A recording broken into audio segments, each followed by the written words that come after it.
Hello दोस्तों, नमस्कार। मैं जितेंद्र शर्मा आज फिर नए सेशन के साथ, आज नए क्लास नए टॉपिक के साथ फिर मैं आपके सामने मौजूद हूं। और आज का टॉपिक फिर वही स्टार्ट हो रही जो दो क्लास में मैंने पढ़ा चुका आपको। चुंबकत्व की बात किया था पिछले दो क्लास में, कंटिन्यू चुंबक चल रहे हैं और छोटा सा बस 20 मिनट का चुंबक का टॉपिक है जो मैं कंप्लीट कर दूं। और सबसे मोस्ट इंपोर्टेंट टॉपिक भी है भूत चुंबकत्व की बात करें। अपन किसकी बात करें? भूत चुंबकत्व की बात करें। पृथ्वी भी एक प्रकार का चुंबकत्व है। पृथ्वी भी एक प्रकार का चुंबकत्व है। इसका मतलब यह है कि वैज्ञानिकों द्वारा किए गए कई प्रयोगों से यह निष्कर्ष निकल गया कि पृथ्वी भी एक चुंबक की तरह व्यवहार करता है। पृथ्वी भी एक चुंबक की तरह व्यवहार करता है। ऐसा लगता है जैसे पृथ्वी के गर्भ में भी कोई चुंबक रखी गई है और इस चुंबक का जैसे दक्षिणी ध्रुव की बात करें, उत्तरी ध्रुव की बात करें, तो उससे एहसास हो जाता है कि पृथ्वी भी एक प्रकार का चुंबकत्व गुण रखता है। चलिए, तो ये तो नॉर्मली बात आ गई कि पृथ्वी भी एक प्रकार का चुंबक है और वैज्ञानिकों द्वारा किए गए कई निष्कर्ष के बाद ये पता चल गया कि पृथ्वी भी एक चुंबक की तरह व्यवहार करता है। इनके गर्भ में भी चुंबक रखी हुई है और ये हमेशा उत्तर दक्षिण दक्षिण उत्तर की तरह ही काम चुंबक का गुण देखा गया पृथ्वी के अंदर। तो आज इसी टॉपिक के साथ स्टार्ट करते हैं कि क्या होता है भूत चुंबकत्व। भूत चुंबकत्व किसे कहते हैं और होता क्या है? चलिए दोस्तों, मैं बात कर लूं सिंपल से लैंग्वेज में कि पृथ्वी भी एक चुंबक की तरह व्यवहार करती है। ऐसा लगता है जैसे पृथ्वी के गर्भ में भी कोई चुंबक रखी गई हो और इस चुंबक का दक्षिणी ध्रुव भौगोलिक उत्तर दिशा में हो तथा उत्तरी ध्रुव भौगोलिक दक्षिण दिशा में हो, तो हम कहते हैं पृथ्वी के इस चुंबक को ही भूत चुंबकत्व कहते हैं। क्या कहते हैं? भूत चुंबकत्व कहते हैं। फिर दोबारा मैं आपको बता दूं सिंपल से लैंग्वेज में कि पृथ्वी भूत चुंबकत्व किसे कहते हैं। भूत चुंबकत्व किसे कहते हैं? यानी पृथ्वी का चुंबकत्व, यानी पृथ्वी भी एक प्रकार की चुंबक की भांति व्यवहार करता है, तो वो हम किसे कहते हैं? तो इसको समझने के लिए मैंने आपको शुरू से एक सेंटेंस बता देता हूं कि पृथ्वी भी एक चुंबक की भांति या चुंबक की तरह व्यवहार करती है। ऐसा लगता है जैसे कि पृथ्वी के गर्भ में कोई चुंबक रखी गई हो और इस चुंबक का दक्षिणी ध्रुव भौगोलिक उत्तरी ध्रुव दिशा में होता है तथा उत्तरी ध्रुव भौगोलिक दक्षिणी दिशा में होता है। तो हम कहते हैं कि पृथ्वी के इस चुंबकत्व को ही भूत चुंबकत्व कहा जाता है। चलिए दोस्तों, ये आ गया भूत चुंबकत्व की बात आ गई। जब किसी चुंबकीय सुई को स्वतंत्रता पूर्वक, ये किस लिए? ताकि हमें पता चले प्रमाण क्या है, पृथ्वी पे वाकई चुंबकत्व है तो इसका प्रमाण क्या है। ये प्रमाण देने के लिए मैं पहला उदाहरण दे रहा हूं कि जब किसी चुंबकीय सुई को स्वतंत्रता पूर्वक उसके गुरुत्व के केंद्र से लटकाया जाता है तो वो हमेशा उत्तर दक्षिण दिशा में ही स्थिर होता है। किधर स्थिर होता? उत्तर दक्षिण दिशा में ही स्थिर होता है। इससे मुझे एहसास हो जाता है कि हाँ, बिल्कुल पृथ्वी पर भी चुंबकत्व का गुण है। ठीक है ना? तो इस तरह से चुंबकीय सुई को एक निश्चित दिशा में स्थिर होना पृथ्वी की सतह पर चुंबकीय क्षेत्र की उपस्थिति को दर्शाता है कि हाँ, ये चुंबक की तरह व्यवहार करता है। चलिए दोस्तों, मैं आपको एक छोटा सा डायग्राम की सहायता से मैं बता दूं कि भूत चुंबकत्व को कैसे अपन कर सकते हैं, समझ सकते हैं।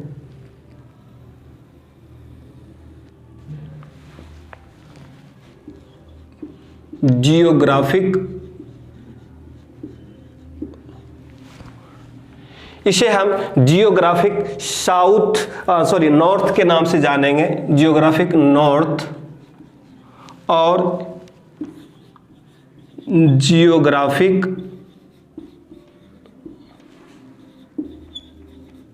साउथ, भौगोलिक दक्षिण और भौगोलिक उत्तर की ओर से अपन जान रहे हैं।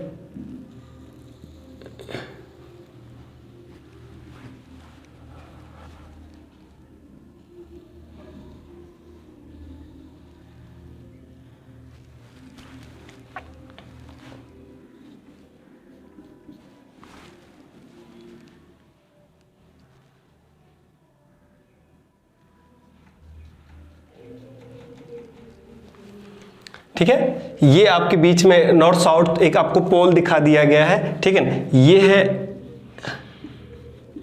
मैग्नेटिक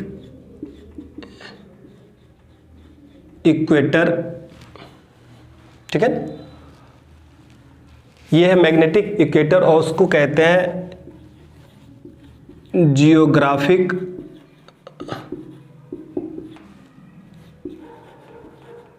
इक्वेटर, ठीक है ना।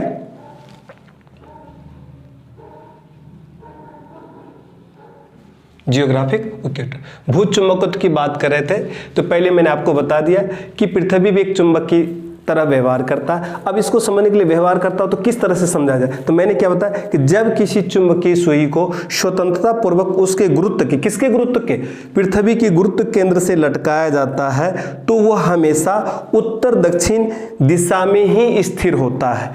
इस तरह से चुंबकीय सुई को एक निश्चित दिशा में स्थिर होना पृथ्वी की सतह पर चुंबकीय क्षेत्र की उपस्थिति को दर्शाता है। यह बता देता है कि इस तरह चुंबकीय है इसमें।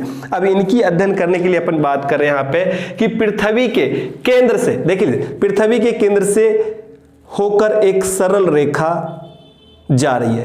पृथ्वी के केंद्र से होकर एक सरल रेखा की कल्पना करते हैं जो पृथ्वी की चुंबकीय उत्तरी तथा चुंबकीय ध्रुवों से गुजरती। इस सरल रेखा को पृथ्वी का चुंबकीय अक्ष कहते हैं। क्या कहते हैं? चुंबकीय अक्ष कहते हैं, ठीक है ना।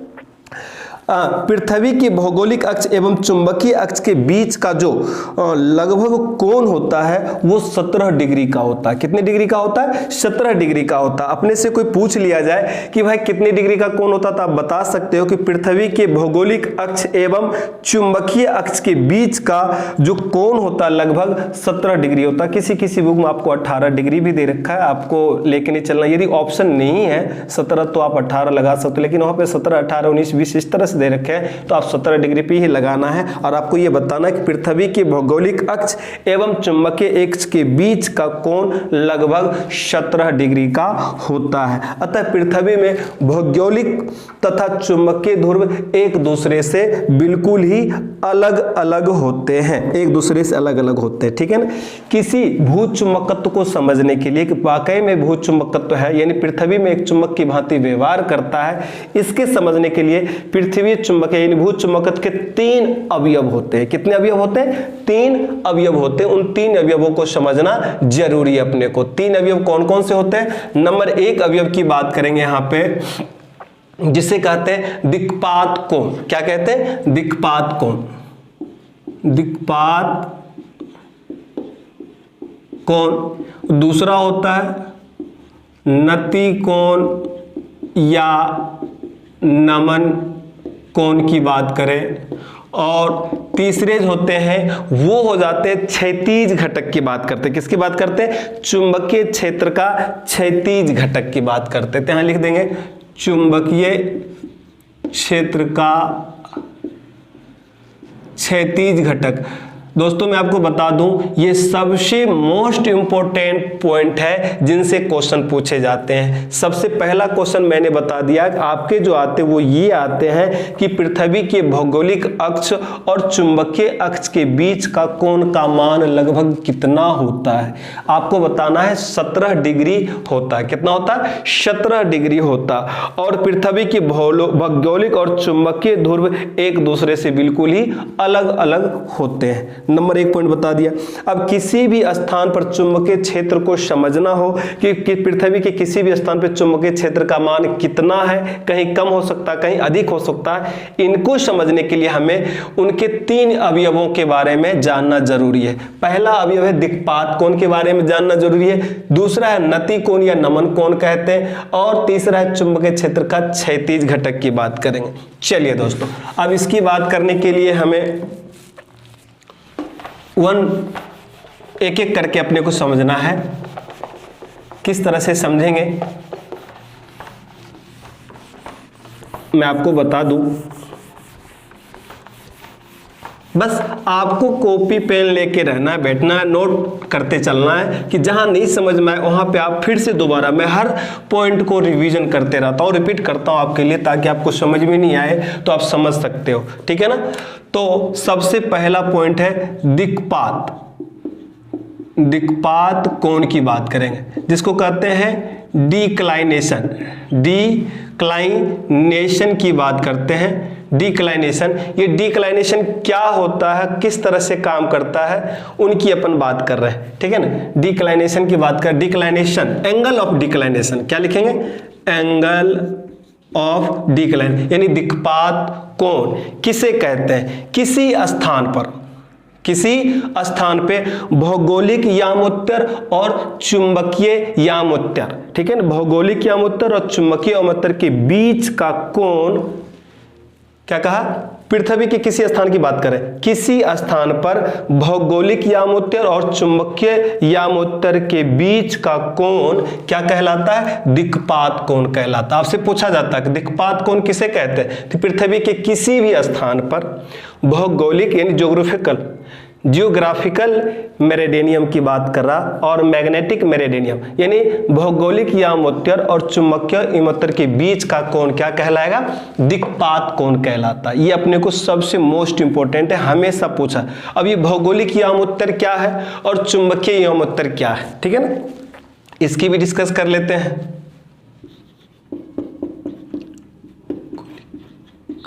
भौगोलिक यामोत्तर क्या होता है, ठीक है ना, भौगोलिक यामोत्तर का मतलब क्या होता है, किस तरह से समझ सकते हैं, ये भी अपने को ध्यान होना चाहिए कि किसी स्थान पर, पृथ्वी के किसी स्थान पर चुंबकीय यामोत्तर या भौगोलिक यामोत्तर की अपन नोट्स कर रहे हैं, तो सबसे पहले अपन बात कर लेते हैं भौगोलिक यामोत्तर क्या होता है और चुंबकीय यामोत्तर क्या होता है, ठीक है ना।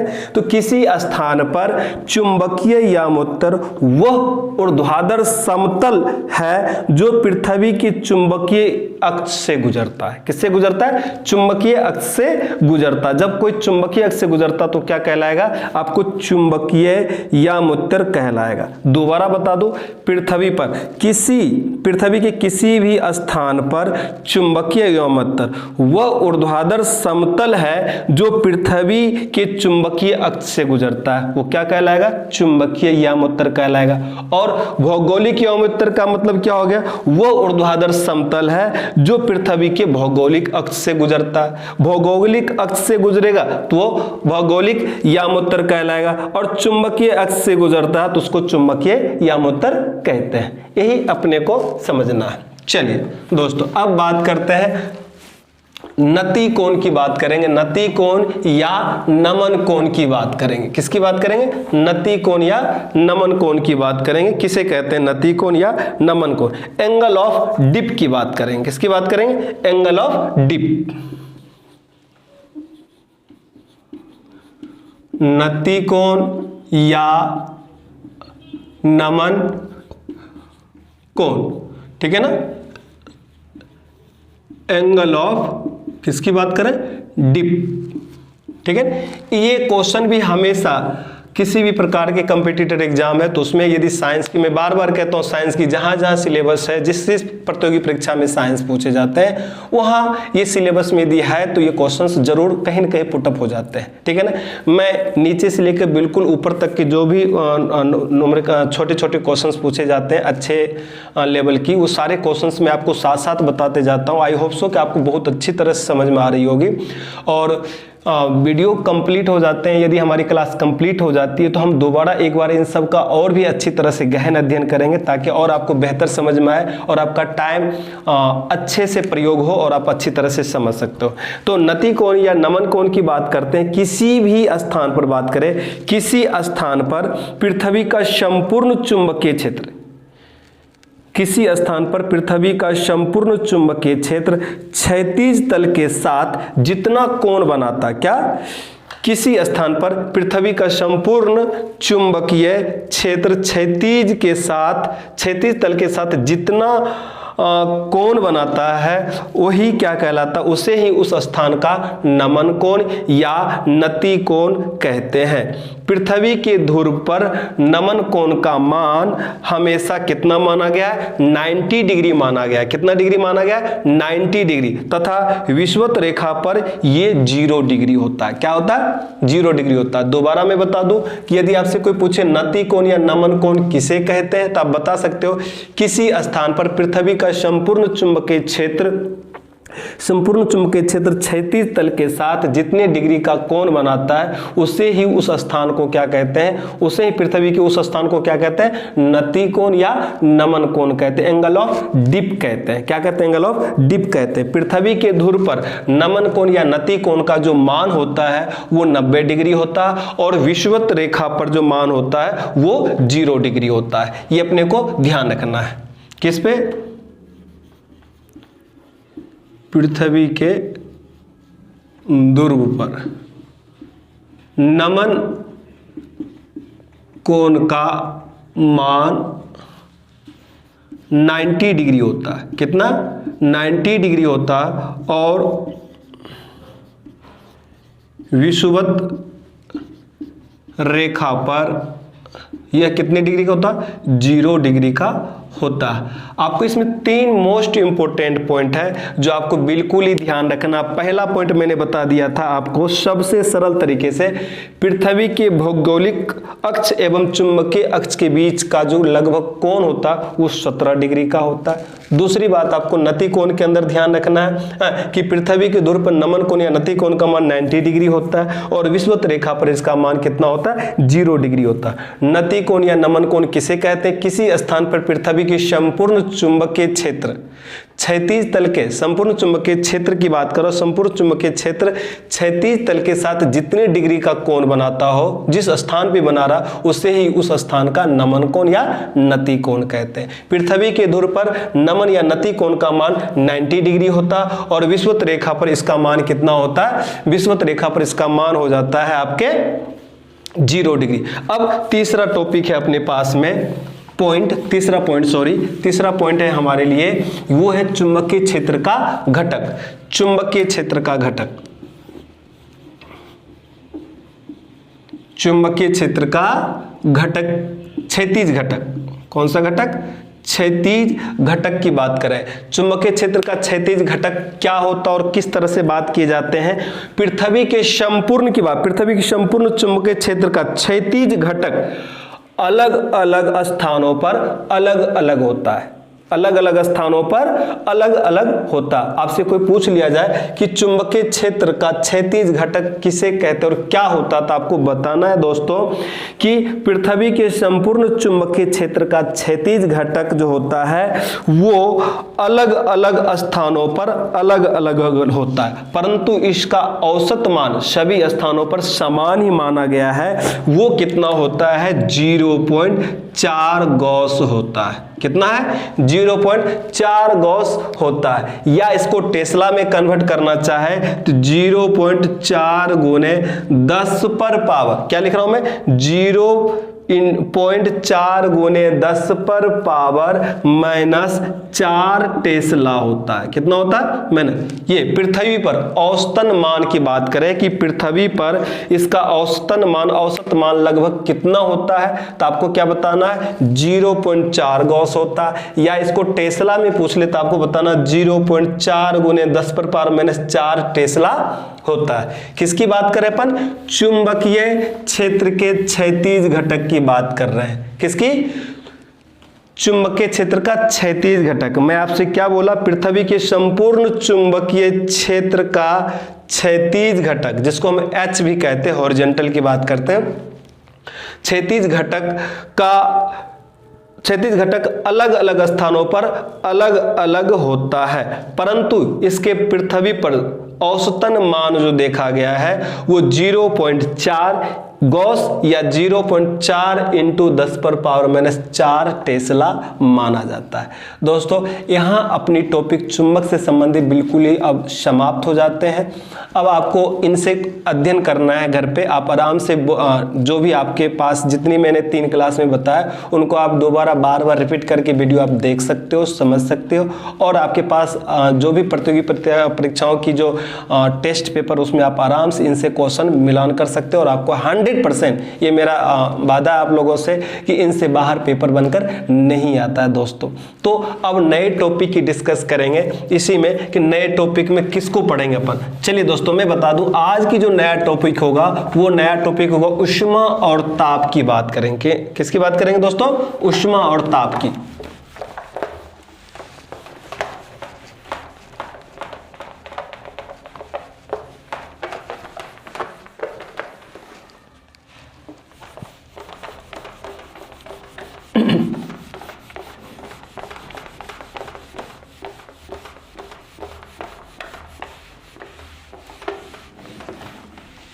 ऊष्मा और ताप की डिस्कस करेंगे। ऊष्मा क्या होता है, ये भी फिजिक्स के अंदर, साइंस के बारे में यदि बात करें, सबसे मोस्ट इंपोर्टेंट टॉपिक माना जाता है। सबसे मोस्ट, हर बार कहीं न कहीं किसी न किसी प्रतियोगी परीक्षाओं में साइंस यदि सिलेबस है तो इनसे क्वेश्चंस जरूर अटेम्प्ट किए जाते हैं और ये आपको अच्छी तरह से आना भी चाहिए। हमारे दैनिक जीवन में भी अभी किसी भी सिचुएशन में देखो, टेम्परेचर कभी ज़्यादा हो जाता है, कभी कम हो जाता है, कभी ठंड ज़्यादा लगती है, कभी गर्मी ज़्यादा लग जाती है, उसी की अध्ययन करेंगे। दैनिक जीवन में जो आप ताप, टेम्परेचर, ऊष्मा का जो महसूस करते हो, अपने वातावरण में गर्माहट, कभी ठंडक का महसूस करते हो, उसे ही हम यहाँ पे डिस्कस करने वाले हैं। लेकिन स्टैंडर्ड लैंग्वेज में हम बात करें तो इसे कहते हैं ऊष्मा ताप। ऊष्मा और ताप की बात करें तो सबसे पहले मैं यहाँ लिख देता हूं ऊष्मा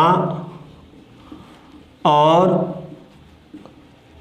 ताप, ठीक है ना। ऊष्मा को हम हीट कहते हैं, इंग्लिश में क्या कहते हैं, हीट, और ताप को हम क्या कहते हैं, टेम्परेचर कहते हैं। क्या कहते हैं, टेम्परेचर कहते हैं, ठीक है ना।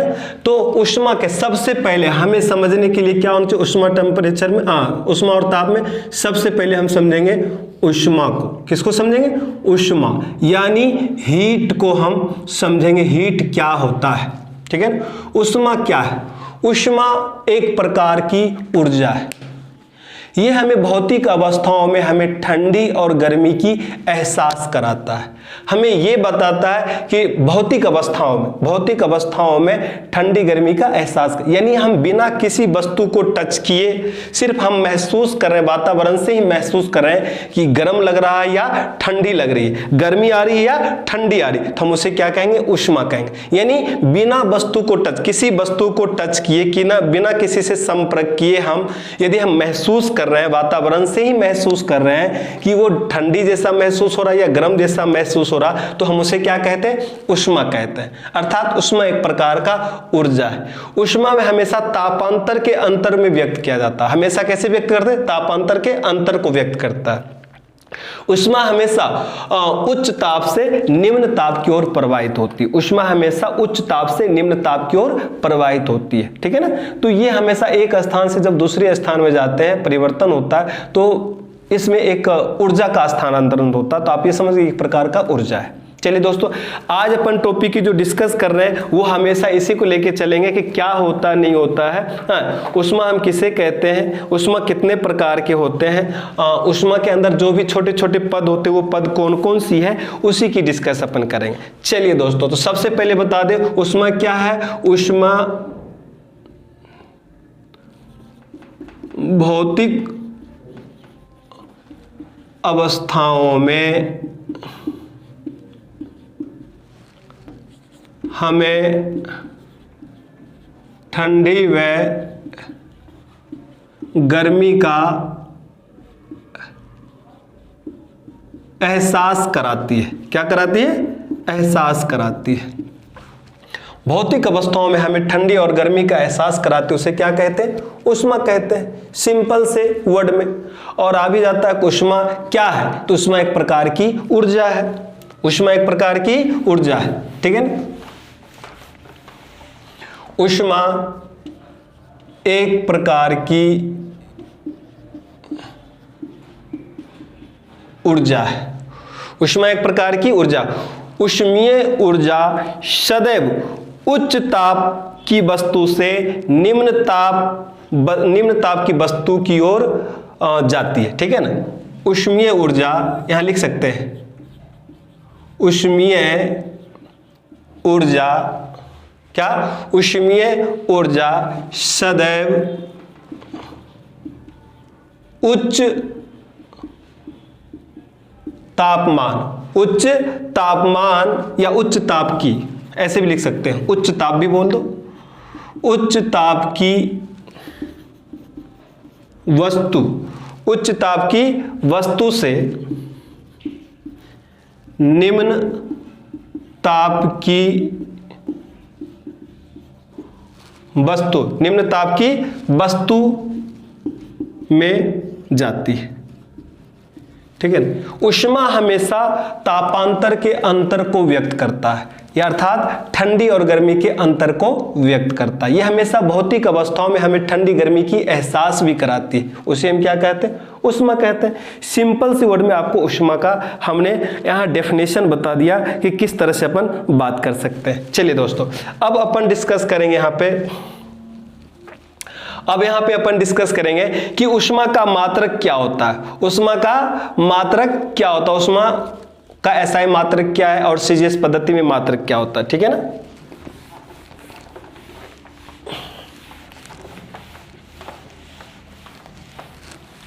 तो अपन डिस्कस कर ले ऊष्मा का मात्रक सीजीएस पद्धति में कैलोरी होता है। क्या होता है दोस्तों? कैलोरी होता है। किस में अपन बात करें? ऊष्मा का मात्रक सीजीएस पद्धति में कैलोरी होता है। कैलोरी लेकर अपन बात करते हैं कि कैलोरी होता है। अब ये उसी तरह से आपसे पूछ लिया जाता है कि भाई उसमें कितना होता है, तो आपको वो भी बताना होता है कि भाई उसमें उसका मात्रक कितना होता है। किसमें? एसआई पद्धति में पूछ लिया जाता है। एसआई पद्धति में आपसे कोई पूछ ले कि ऊष्मा का मात्रक क्या है, तो आप बता सकते हो एसआई पद्धति में ऊष्मा का मात्रक जूल होता है। क्या होता है? जूल होता है। तो आप जूल के बारे में भी आप बता सकते हो। और आपको बताना में इसे और इसके संबंध भी पूछे जाते हैं। कभी कभी ये संबंध भी पूछ लिए जाते हैं कि संबंध कि 1 जूल बराबर कितने कैलोरी होती है, 1 कैलोरी में कितने जूल होते हैं। ये छोटी छोटी संबंध भी पूछ लिए जाते हैं। हाँ, तो आपको सबसे पहले पता होना चाहिए ऊष्मा का मात्रक सीजीएस पद्धति में कैलोरी होता है और ऊष्मा का मात्रक एसआई पद्धति में क्या होता है? जूल होता है। क्या होता है? जूल होता है। तो अब आपको यह भी बताना है कि जूल होता है। तो जूल भी आप समझ गए। सीजीएस पद्धति में पूछ ले तो आपको कैलोरी बताना, और आपको एसआई मात्रक में पूछ ले तो आप इसको जूल बताना। यदि आपसे पूछ लिया जाए संबंध कि क्या पूछ लिया जाए कि 1 जूल बराबर कितने कैलोरी होते हैं, 1 जूल बराबर कितने कैलोरी। अब ये संबंध सबसे मोस्ट इंपोर्टेंट है और ये हर बार आता है पेपर में कि 1 जूल बराबर कितने कैलोरी। तो आपको बताना है 0.24 लगभग कैलोरी होता है। लगभग 0.24 कैलोरी होता। और आपसे पूछ लिया जाए कि 1 कैलोरी बराबर कितने जूल, 1 कैलोरी बराबर कितने जूल होता है। तो ये भी आपको पता होना चाहिए 4.18 लगभग कैलोरी जूल होता है। 4.18 जूल होता। और यदि 1 किलो कैलोरी में पूछ लिया जाए कि 1 किलो कैलोरी में कितना होता है, तो 4.18 को लगभग 2 मान लिया, 4.2 गुने 10 पर पावर 3 जूल होता है। कितना होता है? 3 जूल होता है। और ये भी आपको क्वेश्चन में आ जाता है, ठीक है ना। तो आपको ये भी बताना 1 किलो कैलोरी में कितने जूल होते हैं। 1 किलो कैलोरी में 4.20 इंटू 10 पर पावर 3 जूल होते हैं, या 1/8 मानो या जूल मानो। लगभग 1/8 का मतलब 20 में हमने कन्वर्ट कर दिया। कंफ्यूजन होने की जरूरत नहीं। ये हो गए। इसके अतिरिक्त और भी ऊष्मा का मात्रक होता है। एक मात्रक सबसे मोस्ट इंपोर्टेंट है जो पेपर में हमेशा करके आते हैं कि ऊष्मा का अन्य मात्रक भी होते हैं। बिल्कुल, ऊष्मा का अन्य मात्रक होते हैं। ऊष्मा का अन्य मात्रक क्या है? तो ऊष्मा का अन्य मात्रक होता है नंबर 1, जिसे कहते हैं BTHU, यानी ब्रिटिश थर्मल यूनिट। क्या होता है? British thermal unit. और आपसे पूछ लिया जाए कि 1 ब्रिटिश थर्मल यूनिट बराबर कितने कैलोरी, तो आप आराम से बता सकते हो 252 कैलोरी होता है। ये भी एक संबंध पूछ लिया जाता है। ऊष्मा का अन्य मात्रक होता कौन सा? तो BTHU, यानी 1 ब्रिटिश थर्मल यूनिट बराबर कितने कैलोरी? 252 कैलोरी। इसके अलावा एक और मात्रक होता है जिसे हम कहते हैं CHU। Centigrade heat unit, centigrade heat unit. इसके अतिरिक्त एक और अन्य मात्रक होता है जिसको कहते हैं थर्म। ये थर्म ही सबसे ज्यादा मोस्ट इंपोर्टेंट माना जाता है क्वेश्चन में, और ये पूछ ले जाते हैं, बाकी कुछ नहीं पूछे जाते और आप कंफ्यूजन। जूल कैलोरी पढ़ चुके हैं लेकिन जूल कैलोरी के बारे में नहीं पूछा गया और डायरेक्ट पूछ लिया आपके थर्म के बारे में, और आपको नहीं पता है तो आप ये क्वेश्चन अटेम्प्ट नहीं कर सकते हो। ठीक है दोस्तों, इससे इसका मतलब 1 नंबर आपका कट गया। ठीक है, लेकिन आज आपको अच्छी तरह से मैं बता दूं कि थर्म भी ऊष्मा का अन्य मात्रक कहलाता है। यानी कि जो गैस कंपनियां होती है, विशेष करके गैस कंपनियां जो होती है इस थर्म का यूज करता है। आपसे पूछा जाता है कि विशेष करके जो गैस कंपनियां होती है वो ऊष्मा का कौन सा मात्रक यूज करता है, तो आपको बताना है कि गैस कंपनियों द्वारा जो विशेष प्रकार की जो ऊष्मा की इकाई होती है वो यूज करता है थर्म। क्या यूज करता है? थर्म। तो इस प्रकार से अन्य मात्रक भी हो गया आपका, BTHU भी हो गया, CHU भी हो गया और थर्म भी हो गया। CGS पद्धति में इसको हम कैलोरी मात्रक होता है, और SI पद्धति में जूल होता है। इसके अलावा अन्य मात्रक में भी मैंने आपको बता दिया, BTHU भी होता है, CHU भी होता है और थर्म भी होता है। एक गैस कंपनी द्वारा ऊष्मा की विशेष प्रकार की इकाई प्रयोग किया जाता है, वो इकाई कौन सा है, और ऑप्शन में आपको मिले वो ऑप्शन आपको किस पे टिक लगाना? थर्म पे टिक लगाना है। ओके दोस्तों, चलो ये हो गया आपके पास ऊष्मा की इकाई की बात कर ली। किसकी बात कर ली? ऊष्मा की इकाई की बात कर ली और संबंध की बात कर ली मैंने। ठीक है, संबंध भी मैंने आपको बता दिया कि 1 जूल बराबर कितने कैलोरी होता है, मैंने ये भी डिस्कस कर लिया। 1 जूल बराबर कितने कैलोरी होता है? 0.24 कैलोरी होता है।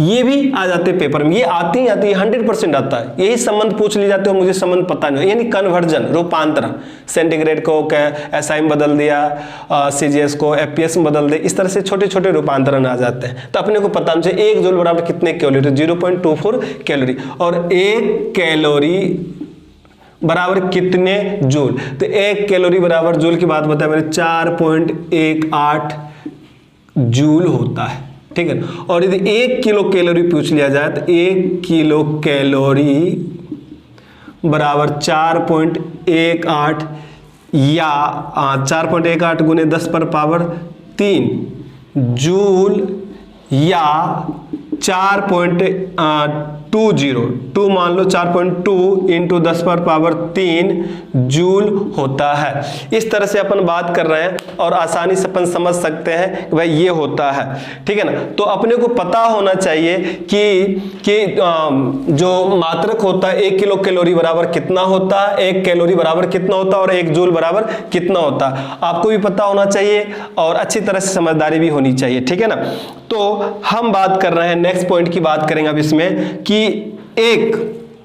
एक VTHU बराबर कितना होता है, 1 VTHU बराबर कितना होता है, तो 252 कैलोरी की बात की मैंने। कितने? 252 कैलोरी की बात। ये कुछ संबंध है जो हमेशा पेपर में आ जाते हैं और आपको पता होना चाहिए। चलिए दोस्तों, अब बात करेंगे ऊष्मा का प्रभाव का बात करेंगे। किसकी बात करेंगे? ऊष्मा के प्रभाव। ऊष्मा के प्रभाव से भी एक छोटे छोटे क्वेश्चंस बनकर आ जाते हैं कि ऊष्मा के प्रभाव किस तरह से आप बात करोगे, कैसा प्रभाव होता है। तो ऊष्मा के प्रभाव, ऊष्मा के प्रभाव, ऊष्मा के प्रभाव का मतलब क्या हो गया दोस्तों? Effect of heat of effect की बात करें, इनकी अवस्थाएं जो होती है वो लगभग 4 अवस्थाएं होती है, 4 प्रभाव माना गया है। भौतिक प्रभाव माने गए हैं, ताप में तो फिर एक आती है क्या कहते हैं अपना रासायनिक परिवर्तन माना जाता है, भौतिक परिवर्तन माना जाता है। तो अपन 2 और एक विद्युतीय प्रभाव माने जाते हैं। तो ये भौतिक परिवर्तन मान गए और रासायनिक परिवर्तन मान गए और विद्युतीय प्रभाव होते हैं। इस तरह से प्रभाव होते हैं ऊष्मा के प्रभाव। तो सबसे पहले अपन डिस्कस कर लेते हैं भौतिक प्रभाव। ऊष्मा के प्रभाव में सबसे पहले लिखेंगे भौतिक प्रभाव। भौतिक प्रभाव के अंदर ये देखेंगे भौतिक परिवर्तन। क्या? भौतिक परिवर्तन। प्रभाव तो देख ही रहे, भौतिक परिवर्तन की बात करते हैं। भौतिक परिवर्तन। भौतिक परिवर्तन में सबसे पहले देखो तापमान में परिवर्तन हो जाते हैं, आयतन में परिवर्तन हो जाते हैं, अवस्था में परिवर्तन हो जाते हैं, अन्य परिवर्तन, ये सारे के सारे भौतिक परिवर्तन कहलाते हैं। ये ऊष्मा का प्रभाव होता है।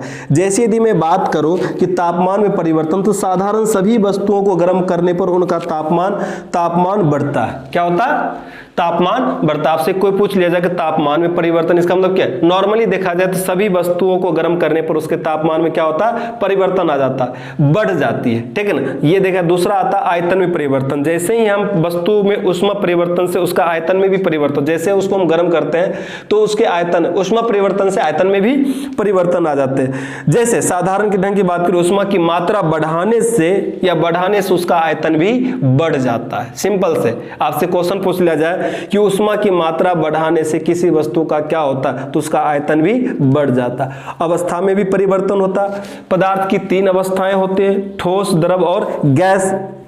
ये अवस्थाएं तापमान में परिवर्तन के कारण होता है, और तापमान में परिवर्तन ऊष्मा के कारण होता है, और ताप में परिवर्तन जो होता है वो किसके कारण होता है? ऊष्मा के कारण आते हैं, ठीक है ना। इनके रंग रूप भी बदल जाते हैं। ये सारे क्या कहलाते हैं? भौतिक परिवर्तन कहलाते हैं। दूसरा होता रासायनिक परिवर्तन। रासायनिक परिवर्तन में इनमें भी परिवर्तन करने से नए नए रासायनिक यौगिक और पदार्थ वगैरह बन जाते हैं। ये हो गया ऊष्मा का प्रभाव की बात कर लिए, जिसमें से अपने को पूछा जाता है कि तापमान में परिवर्तन, यदि ज्यादा तापमान हो रहा है ठंड में तो वो बढ़ सकता है, घट सकता है, इस तरह से उनके एक प्रभाव पूछ लिए जाते हैं दोस्तों। चलिए अब अपन बात करेंगे इसमें ऊष्मा का संचरण की बात करेंगे। किसकी बात करेंगे? ऊष्मा का संचरण। ऊष्मा का संचरण कितनी विधि से होता है? ऊष्मा का संचरण, ऊष्मा का संचरण का मतलब है कि हीट का ट्रांसफर किस तरह से हो रहा है। हीट का ट्रांसफर यदि आपको देखना है तो आप आसानी से 3 विधि से देख सकते हो कि हीट का ऊष्मा का संचरण इतनी होता है। ट्रांसमिशन ऑफ हीट, ऊष्मा को एक स्थान से दूसरे स्थान जाने को क्या कहते हैं? ऊष्मा का संचरण कहते हैं। इसकी 3 विधियां होती है, उस 3 विधियों से अपन डिस्कस कर लेते हैं। नंबर 1 होता है चालन, ठीक है ना, चालन विधि होता है। दूसरा होता है इसमें संवहन विधि। कौन सा विधि? संवहन विधि। और तीसरा होता है अपने पास से विकिरण विधि होता है, ठीक है ना। ये टोटल कितने विधि हो गए? 3 विधि हो गए। इस 3 विधि में अपने को ध्यान रखना है कि ऊष्मा का संचरण कितनी विधि से होता है? 3 विधि से होता है। कौन कौन सी विधि आ गए? एक आ गया चालन विधि, दूसरा आ गया संवहन विधि, तीसरा आ गया विकिरण विधि। चालन विधि किसमें होती है? केवल ठोसों में होता है। किसमें? केवल ठोस पदार्थ में ऊष्मा का संचरण होता है, वो क्या कहलाता है? चालन विधि। और द्रव व गैस में ऊष्मा का संचरण होता है संवहन विधि। और तीसरा होता है विकिरण। विकिरण विधि में किसी माध्यम की आवश्यकता नहीं होती है। किसकी? विकिरण विधि में किसी माध्यम की आवश्यकता नहीं होती है। जैसे पृथ्वी तक सूर्य की ऊष्मा कैसे पहुंचता है? किस विधि से पहुंचता है? तो विकिरण विधि से, ठीक है ना। पृथ्वी तक क्या? पृथ्वी तक की बात करें, पृथ्वी तक सूर्य की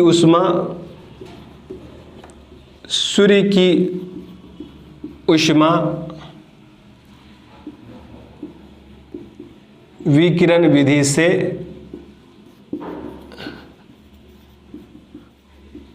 पहुंचती है, ठीक है ना।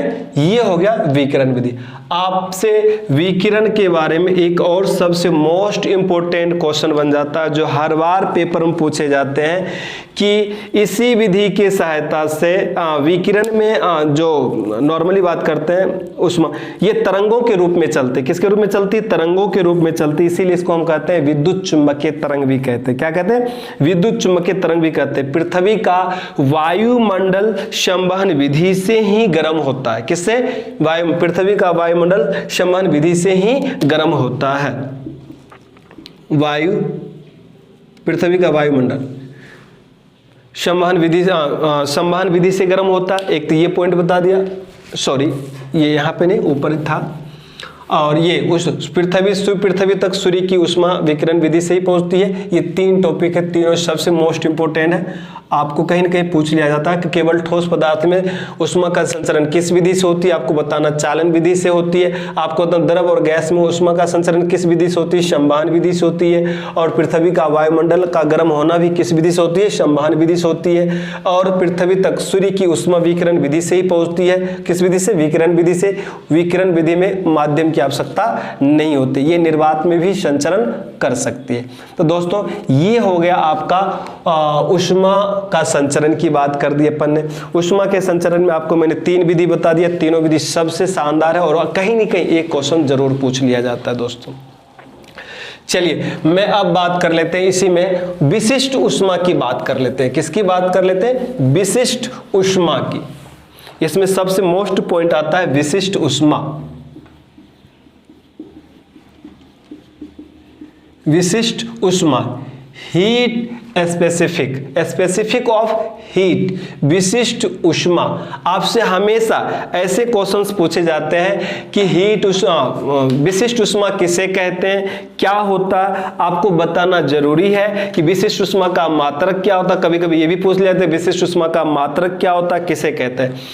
तो आपको ये बताना, जब कोई पदार्थ किसी पदार्थ के इकाई क्षेत्रफल को गर्म करने के लिए, किसी पदार्थ की या किसी वस्तु की इकाई यानी एकांक, उनके एक बिंदु इकाई क्षेत्रफल को या एकांक क्षेत्रफल को, एकांक आयतन को गर्म करने के लिए उष्मा की जितनी मात्रा की आवश्यकता होती है उसे ही उस वस्तु का विशिष्ट उष्मा कहते हैं। दोबारा मैं रिपीट कर रहा हूं, लिखने की वजह आप समझ सकते हो क्या कि विशिष्ट उष्मा किसे कहते हैं। किसी पदार्थ के 1 ग्राम द्रव्यमान को या इकाई क्षेत्रफल को या एकांक आयतन के को गर्म करने के लिए जितनी उष्मा की आवश्यकता होती है उसे ही उस वस्तु का क्या कहते हैं, विशिष्ट उष्मा कहते हैं। चलिए दोस्तों, अब इसको विशिष्ट उष्मा को हमेशा किसे डिनोट करते हैं, Q से, और ये हमेशा डायरेक्टली प्रोपोर्शनल होता है m इंटू डेल टी का। किसका, m इंटू डेल टी। इसका मतलब क्या हो गया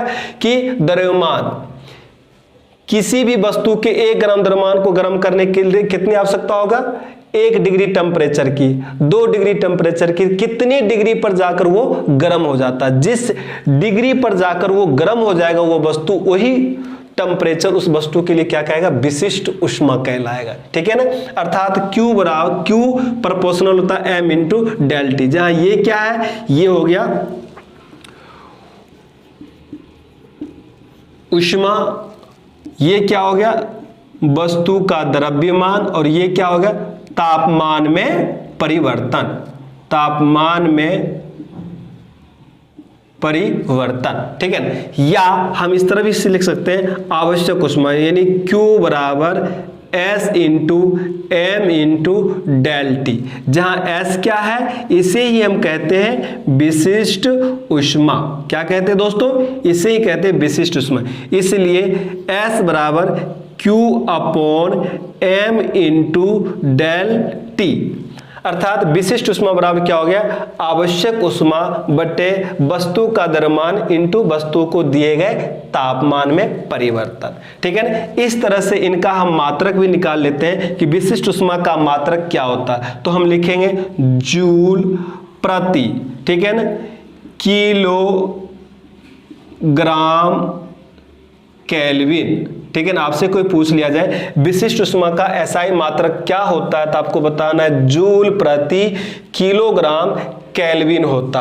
और यदि आपसे कोई पूछ लिया जाए कि इसका सीजीएस पद्धति में मात्रक क्या होता, तो आप बताना है सीजीएस पद्धति में विशिष्ट उष्मा का मात्रक होता है कैलोरी, क्या, कैलोरी प्रति ग्राम डिग्री सेल्सियस। क्या होता है दोस्तों, डिग्री सेल्सियस। और एसआई मात्रक क्या होता है, जूल प्रति किलोग्राम केल्विन। ठीक है ना।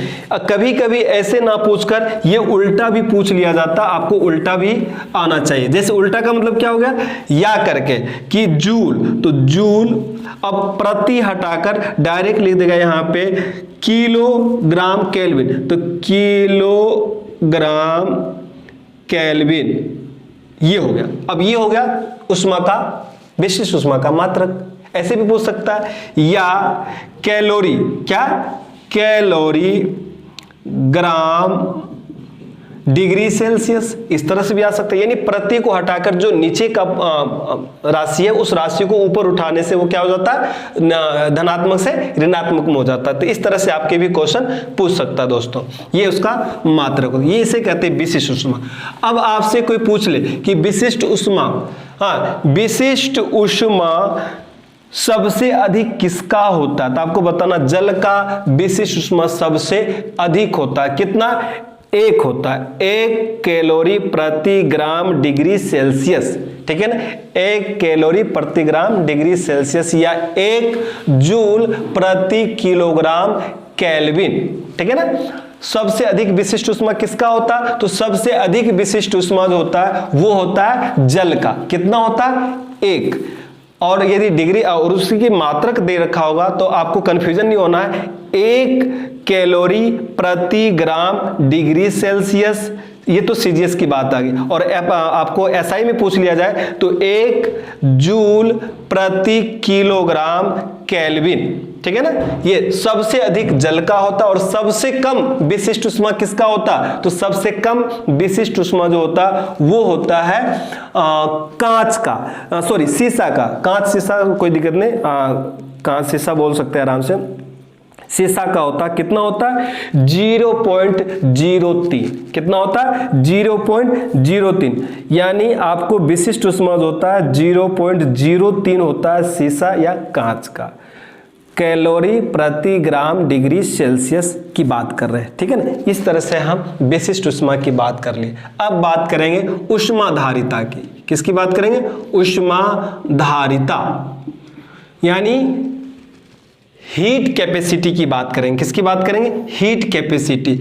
जिस वस्तु में जितनी उष्मा धारण करने की क्षमता होगी उसे ही उस वस्तु का क्या कहेंगे, उष्माधारिता कहेंगे। क्या कहेंगे, उष्माधारिता। फिर से मैं रिपीट कर रहा हूं, उष्माधारिता का मतलब क्या, जो वस्तु कितनी डिग्री टेम्परेचर तक आसानी से सह सकता है, जितनी डिग्री टेम्परेचर पर वो कार्य करता रहेगा और भी जितना सह सकता है, जितना वो ग्रहण कर सकता है, उसे ही उस वस्तु का क्या कहते हैं, उष्माधारिता कहते हैं, यानी हीट कैपेसिटी कहते हैं, ठीक है ना दोस्तों। और आपको उष्माधारिता को जो डिनोट करते हैं वो सी से डिनोट करते हैं। किससे डिनोट करते हैं दोस्तों, सी से डिनोट करते हैं। और सी बराबर तक आवश्यक उष्मा और वस्तु को दिए गए टेम्परेचर, वस्तु को दिए गए टेम्परेचर, अर्थात यहां से हम इसका मात्रक निकाल सकते हैं। तो जूल प्रति